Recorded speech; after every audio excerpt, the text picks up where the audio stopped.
ഇന്നത്തെ ക്ലാസ്സിൽ നമ്മൾ ഡിസ്കസ് ചെയ്യുന്നത് CSS or Cascading Style Sheets. CSS or Cascading Style Sheets is a style sheet language used to describe the presentation of a document written in HTML or XML, controlling layout, colors, fonts and visual effect. CSS അല്ലെങ്കിൽ cascading style sheets use ചെയ്യുന്നത് നമ്മൾ HTML എഴുതിയ ഒരു ഡോക്യുമെൻറ്റിൻ്റെ layout, colours, fonts, visual effect ഇതെല്ലാം change ചെയ്യുന്നതിന് വേണ്ടി നമ്മൾ യൂസ് ചെയ്യുന്ന ഒരു സ്റ്റൈൽ ഷീറ്റ് ലാംഗ്വേജ് ആണ്. അതായത് ഒരു ഓവറോൾ പ്രസൻറ്റേഷൻ ഏറ്റവും ഭംഗിയാക്കാനായിട്ട് നമ്മൾ CSS അപ്ലൈ ചെയ്യുന്നു. മെയിൻലി CSS 3 ടൈപ്സ് ആണുള്ളത്. First one inline CSS, second one internal CSS and third one external CSS. അപ്പോൾ എന്താണ് ഇൻലൈൻ CSS എന്ന് നോക്കാം. CSS is returned inside the HTML tag using style.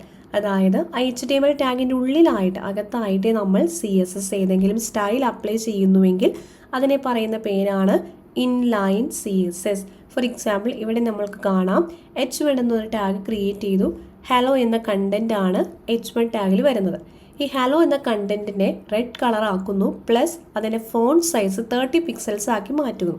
അപ്പോൾ ഇവിടെ നിങ്ങൾക്ക് കാണാം H1 style equal style colour red font size 30 pixels. ഈ same ലൈനിൽ തന്നെയാണ് കോഡ് നമ്മൾ എഴുതിയിരിക്കുന്നത്. അപ്പോൾ ഇതിനെ പറയുന്നതാണ് ഇൻലൈൻ CSS. CSSൻ്റെ ഒരു എക്സാഗ്രാഫ് ടാഗ് നൽകിയിട്ടുണ്ട്. This is A paragraph using inline CSS. ഇവിടെ ഈ P ടാഗിന് നമ്മൾ സ്റ്റൈൽ അപ്ലൈ ചെയ്തു, ഫോണ്ട് സൈസ് 20 പിക്സൽസ് ആക്കി മാറ്റി, കളർ ബ്ലൂ ആക്കി സെറ്റ് ചെയ്തു. ഇനി ഇത് റൺ ചെയ്യുമ്പോൾ നമുക്ക് കാണാം പാരഗ്രാഫ് ഒരു ബ്ലൂ കളറിലാണ് വന്നിരിക്കുന്നത്. അതുപോലെ തന്നെ വേണമെങ്കിൽ ഈ H1 tag inline CSS example എന്നുള്ളതിന് നമുക്ക് സ്റ്റൈൽ നൽകാം. സെയിം ലൈനിൽ തന്നെയാണ് സ്റ്റൈൽ നൽകുന്നത്. അപ്പോൾ സ്റ്റൈൽ ഈക്വൽ ടു ദെൻ കളറാണ് നമ്മൾ സെറ്റ് ചെയ്യുന്നതെന്ന് വിചാരിക്കുക. അങ്ങനെയെങ്കിൽ കളർ റെഡ് കളർ സെറ്റ് ചെയ്തു. ദെൻ നമുക്കിത് റൺ ചെയ്യുമ്പോൾ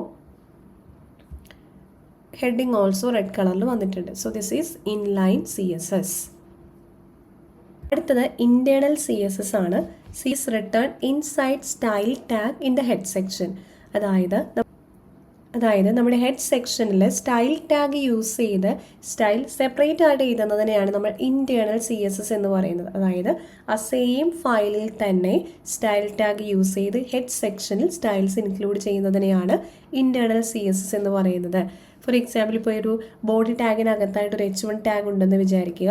എങ്കിൽ അതിന് നമ്മളൊരു കളർ സെറ്റ് ചെയ്യണം, അതുപോലെ ഫോണ്ട് സൈസ് സെറ്റ് ചെയ്യണം. അപ്പോൾ അതിന് എന്ത് ചെയ്യണം? ഹെഡ് ടാഗിനകത്തായിട്ട് സ്റ്റൈൽ എന്ന് പറയുന്നൊരു ടാഗ് എഴുതുന്നു. സ്റ്റൈൽ ടാഗ് ഓപ്പൺ ചെയ്യുക, ക്ലോസ് ചെയ്യുക. ഇതിനകത്തായിട്ട് H1 ടാഗിൻ്റെ colour blue, font size 35 pixels എന്ന് കൊടുത്തു. ഇനി നമുക്കൊരു കോഡ് എക്സാമ്പിൾ കൂടി നോക്കാം. ഇവിടെ നമുക്ക് കാണാൻ സാധിക്കും ഒരു H1 ടാഗും അതുപോലെ തന്നെ ഒരു P ടാഗും ബോഡി ടാഗിനകത്തായിട്ടുണ്ട്. അപ്പോൾ ഈ രണ്ട് എലമെൻറ്റിനുമാണ് നമ്മളിപ്പോൾ സ്റ്റൈൽ കൊടുക്കാൻ പോകുന്നത്. അപ്പോൾ നമ്മൾ എന്താ ചെയ്യേണ്ടത്? ഹെഡ് ടാഗിനകത്തായിട്ട് സ്റ്റൈൽ എന്ന് പറയുന്ന ഒരു ടാഗ് നമ്മൾ ഓപ്പൺ ചെയ്തു. H1 എന്ന് പറയുന്ന എലമെൻറ്റിന് നമ്മൾ കളർ ഗ്രീനും ടെക്സ്റ്റ് അലൈൻമെൻറ്റ് സെൻറ്റർ ആക്കി വെച്ചു. അതുപോലെ തന്നെ പാരഗ്രാഫ് ടാഗ്, താഴെ ഒരു പാരഗ്രാഫ് എഴുതിയിട്ടുണ്ടല്ലോ, അതിന് നമ്മൾ എന്ത് ചെയ്തു? ഫോണ്ട് സൈസ് 20 പിക്സൽസും കളർ പർപ്പിളുമായിട്ട് സെറ്റ് ചെയ്തു. അതിനുശേഷം നമ്മൾ ആ സ്റ്റൈൽ ടാഗ് ക്ലോസ് ചെയ്യുന്നു. ദെൻ നമുക്കിത് റൺ ചെയ്യുമ്പോൾ നമുക്ക് കാണാൻ സാധിക്കും നമ്മൾ അവിടെ അപ്ലൈ ചെയ്ത സ്റ്റൈൽ, അതായത് ഇവിടെ സെൻറ്ററിലേക്ക് അലൈൻ ചെയ്തു, ഗ്രീൻ കളറാക്കി വന്നു. അതുപോലെ തന്നെ പാരഗ്രാഫിൽ എഴുതിയത് ഒരു പർപ്പിൾ കളറായിട്ട് വന്നു. അതിൻ്റെ ഫോണ്ട് സൈസ് നമ്മൾ സെറ്റ് ചെയ്തു. ഈ രീതിയിൽ സ്റ്റൈൽസ് അപ്ലൈ ചെയ്യുന്നതിനെയാണ് ഇൻറ്റേർണൽ CSS എന്ന് പറയുന്നത്. External CSS is written in a separate .css file and link to HTML. CSS ഒരു സെപ്പറേറ്റ് ഫയലായിട്ട് എഴുതുന്നു. അതിനുശേഷം നമ്മുടെ HTMLലേക്ക് നമ്മൾ അതിനെ ലിങ്ക് ചെയ്യുന്നു. അതിനെയാണ് നമ്മൾ എക്സ്റ്റേണൽ CSS എന്ന് പറയുന്നത്. അതായത് നമുക്ക് വേണ്ട ഫയൽ, നമ്മുടെ HTML കണ്ടന്റിന് എന്തെല്ലാമാണ് സ്റ്റൈൽ വേണ്ടതെന്ന് നമ്മൾ ആദ്യം സെറ്റ് ചെയ്യുന്നു. അതിനുശേഷം അതിന് .css എന്ന എക്സ്റ്റൻഷൻ വെച്ച് വേണം സേവ് ചെയ്യാനായിട്ട്. ഫോർ എക്സാമ്പിൾ ഇവിടെ H1 colour green font size എന്ന് എഴുതിയത് സ്റ്റൈൽ .css എന്ന് സേവ് ചെയ്തു. ഇനി നമ്മൾ നമ്മുടെ മെയിൻ പേജിലേക്ക് വന്നാൽ അതിനെങ്ങനെയാണ് ലിങ്ക് ചെയ്യുക? അതിനു വേണ്ടി യൂസ് ചെയ്യുന്നതാണ് link relation equal to style sheet എന്ന് കൊടുക്കുക. href ഈക്വൽ ടു റെഫറൻസ് കൊടുക്കുക. അതായത് ഏതാണോ സ്റ്റൈൽ ഷീറ്റിൻ്റെ പേര്, ഏതാണോ അവിടെ ലിങ്ക് ചെയ്യേണ്ടത് അത് കൊടുക്കുക. ഫോർ എക്സാമ്പിൾ ഇവിടെ സ്റ്റൈൽ .css എന്നാണ് നമ്മൾ നൽകുന്ന ഫയലെങ്കിൽ സ്റ്റൈൽ .css എന്ന് വേണം അവിടെ നൽകാനായിട്ട്. എക്സാമ്പിൾ നോക്കാം. ഇവിടെ നമുക്ക് കാണാൻ സാധിക്കും ഒരു HTML ഫയൽ, external .html എന്നൊരു ഫയൽ ഇവിടെ ക്രിയേറ്റ് ചെയ്തു. അതിൻ്റെ ബോഡി ടാഗിനകത്തായിട്ട് H1 എലമെൻറ്റും അതുപോലെ തന്നെ ഒരു P എലമെൻറ്റും ഉണ്ട്. പാരഗ്രാഫ് ടാഗും H1 ടാഗും ഉണ്ട്. ഇതിനാണ് നമ്മൾ സ്റ്റൈൽ അപ്ലൈ ചെയ്യുന്നത്. അപ്പോൾ ഇവിടെ style.css എന്ന് പറയുന്ന ഒരു സെപ്പറേറ്റ് ഫയൽ നമ്മൾ ആദ്യം ക്രിയേറ്റ് ചെയ്തിട്ടുണ്ട്. style.css അവിടെ h1 എന്തൊക്കെ h1 എന്ന് പറയുന്ന എലമെൻറ്റിന് ടാഗ് എലമെൻറ്റിന് ഏതൊക്കെ കളറാണ് വേണ്ടത്, ടെക്സ്റ്റ് അലൈൻമെൻറ്റ് എന്തായിരിക്കണം, ഫോണ്ട് സൈസ് എന്തായിരിക്കണം എന്നെല്ലാം നൽകി. അതുപോലെ തന്നെ p ടാഗിനും എന്തെല്ലാമാണ് കളർ വേണ്ടത്, ഫോണ്ട് സൈസ് എന്താണെന്ന് നൽകി.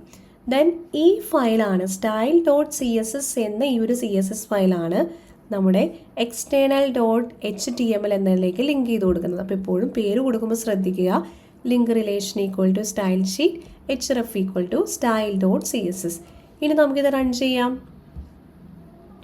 റൺ ചെയ്യുമ്പോൾ കണ്ടോ നമ്മൾ ഏതാണോ സ്റ്റൈൽ കൊടുത്തത് ആ സ്റ്റൈൽ ഇവിടെ വന്നു. ഇതിനെയാണ് എക്സ്റ്റേണൽ CSS എന്ന് പറയുന്നത്. ദിവസം പഠിച്ചു കഴിഞ്ഞു.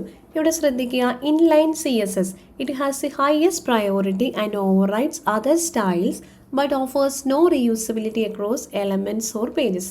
അതായത് ഫോർ എക്സാമ്പിൾ ഒരു സെയിം പേജിൽ തന്നെ h1 എന്ന് പറയുന്ന ഒരു ടാഗിന് നിങ്ങളൊരു സ്റ്റൈൽ ഇൻലൈനായിട്ട് അപ്ലൈ ചെയ്തു. അതുപോലെ തന്നെ h1ന് നിങ്ങൾ ഒരു ഇൻറ്റേർണൽ CSSും കൂടി ചെയ്തു എന്ന് വിചാരിക്കുക. എങ്കിലും അവിടെ ഏത് സ്റ്റൈലായിരിക്കും വരുന്നത്, h1 എന്ന് പറഞ്ഞ് നിങ്ങൾ ഇൻലൈനിൽ ഏത് കളറാണോ കൊടുത്തത് അതായിരിക്കും അവിടെ വരുന്നത്. കാരണം അതിനായിരിക്കും എപ്പോഴും ഹയസ്റ്റ് പ്രയോറിറ്റി എന്ന് പറയുന്നത്. അതുപോലെ കോഡ് റീയൂസബിലിറ്റി ഇവിടെ ഇല്ല അല്ലേ. അതായത് h1 എന്ന് പറയുന്നതിന് ഒരു സ്റ്റൈൽ കൊടുത്തുവെങ്കിൽ അടുത്ത കോഡും h1 എന്ന് പറയുന്ന വീണ്ടും ഒരു എലമെൻ്റ് ഉണ്ടെങ്കിൽ അതിനും നമ്മൾ എന്ത് ചെയ്യണം, ഇൻലൈൻ CSS ആകുമ്പോൾ അതിനും നമ്മൾ സ്റ്റൈൽ ചെയ്യേണ്ടതായിട്ട് വരും.